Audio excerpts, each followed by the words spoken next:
well, it may reflect very poorly on them, as they will just reiterate in the public space that they are using these information that they got in a shady way. A story first reported by the Winnipeg Free Press alleges that Brian Pallister's team prior to the 2019 election hired a private investigator to dig into NDP leader Wab Kinew's past. But the Pallister government says researching a political opponent is a common partisan activity undertaken by all major parties. To add to the controversy, there's also potential for taxpayer money to be involved in funding the private investigators. Free Press sources say oversight into the investigation on Kinew was provided by senior staff of the Executive Council, that office funded by public dollars.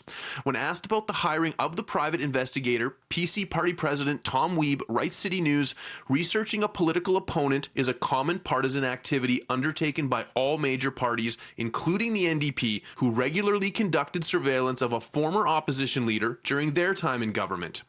In response, an NDP spokesperson tells City News it's disappointing the Premier is more focused on attacking his political opponents than helping Manitoba families.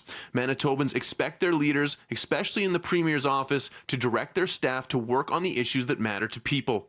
In the eyes of the public, this kind of political behavior will not be seen as legitimate political action. Felix Mathieu, assistant professor of political sciences at the University of Winnipeg, says even if the PCs were within their rights to investigate Kinew the way they did, it still looks bad to voters.